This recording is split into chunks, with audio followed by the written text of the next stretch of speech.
binuhat ang Pilita Jaya sa Game 1 ng semifinals. Pinaulan na ng trend. Sa simula ng first quarter ay natawag nga kagad itong mga commentators kung saan naging ready ang unang attempt ni James Dickey sa field. Parehong ng struggle ang both teams offensively sa mga early minutes kung saan parehong naging intense ang depensa ng dalawang kupunan. Sa 6-minute mark ay dito na nakuha ng both teams sa kanilang unang field goal sa laro sa basket ni Suarez sa ilalim. Nagad namang sinagot sa kabila ni Justin Growley sa kanyang transition layup. Simula nga dito ay pareho nang nakuha ng dalawang kupunan ng kanilang rhythm sa opensa kung saan palitan ng basket sa free mark. Unti-unti na nga umiinit sa opensa si JB matapos niyang may pasaw ang kanyang unang tres sa laro. Pero late in the quarter ay bahagyang barangkada ang opensa ng Prawira sa pangunuran ng kanilang import na si Francis. Pero agad nga yung na-counter ng Pilita Jaya kung saan step up ang kanilang mga imports. Under 2 minutes ay nakapag-press ulit si Brownlee para ibaba sa tatlong lamang ng home team at tulungan na ang naitablayan ng Pilita Jaya after ng opening frame sa score na out 17. Sa second quarter, adiktigan pa rin nga ang labanan ng both teams sa mga early minutes. Mainit nga kagad ang simula ni Bin Jr. offensively para sa Pilita sa kanyang back-to-back field goal. Nagpaparamdam na din niya sa opensa itong isa pang import ng Pilita na si KJ McDaniels. Pick and roll play para kay JB at KJ na nagresulta ng 200 dunk na former PBA import. Another dunk para kay McDaniels sa 3-minute mark in transition matapos maturnover ng Prawira ang bola. Pero naging in control na nga dito ang Prawira kung saan nasa kanilang momentum. Natapos ang first half score na 41-37, 4-point lead para sa home team. Third quarter ay maganda nga ang simula ng Pilita Jaya offensively kung saan 200 slam nga kagad ang pambungad ni James Dickey para sa unang field goal this quarter.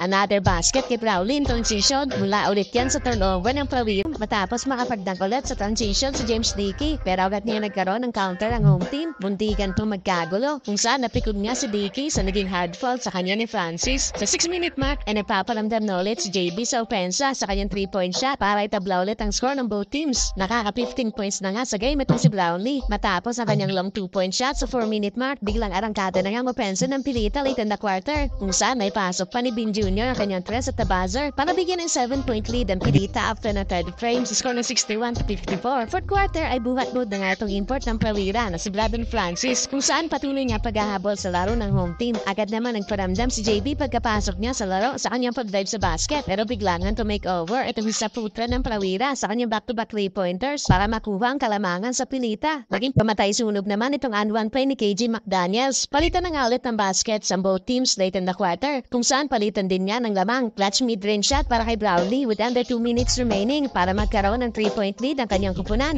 Another clutch shot para kay JB sa kanyang top-of-the-key 3-pointer para bigyan ng 4-point lead ang Pilita Jaya at naging dagger naman itong basket ng Prestawa sa ilalim. Kaya sa huli nga panalo ang Pilita Jaya.